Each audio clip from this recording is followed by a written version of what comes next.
Hello everyone, সকলকে জানাই স্বাগতম। আজকে আমরা এমন একটা টপিক নিয়ে আলোচনা করব যার মাধ্যমে খুব অল্প সময়ে এই ধরনের বহুপদী সংখ্যামালার মিডল ফ্যাক্টর পদ্ধতি অবলম্বন না করেও আমরা উৎপাদক বিশ্লেষণ করব খুব অল্প সময়ের মধ্যে। তো আমরা শুরু করি তাহলে।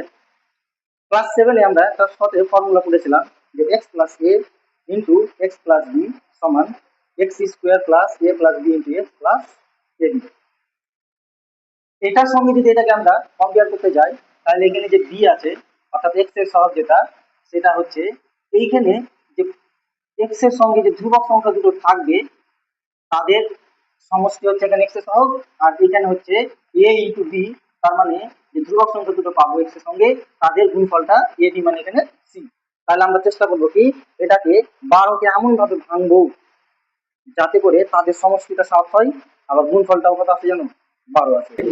12কে আমরা যদি ভাঙি তাহলে পেয়ে যাচ্ছি 4 এবং 3। 4 এবং 3-এর যদি যোগ করা যায় তাহলে পেয়ে যাচ্ছে 7 এবং গুণ করলে হয়ে যাচ্ছে 12। সুতরাং এখান থেকে আমরা ডাইরেক্টলি বলতে পারবো যে এই যে বহুপদী সংখ্যামালা আছে তার যে উৎপাদক দুটি হবে সেটা হবে x প্লাস 4 ইন্টু প্লাস 3। একই রকম ভাবে এইটাতে কি পাবো না, তো -6 আছে, -6কে যদি আমরা ভাঙি তাহলে আমরা নিব 3 ইন্টু -2।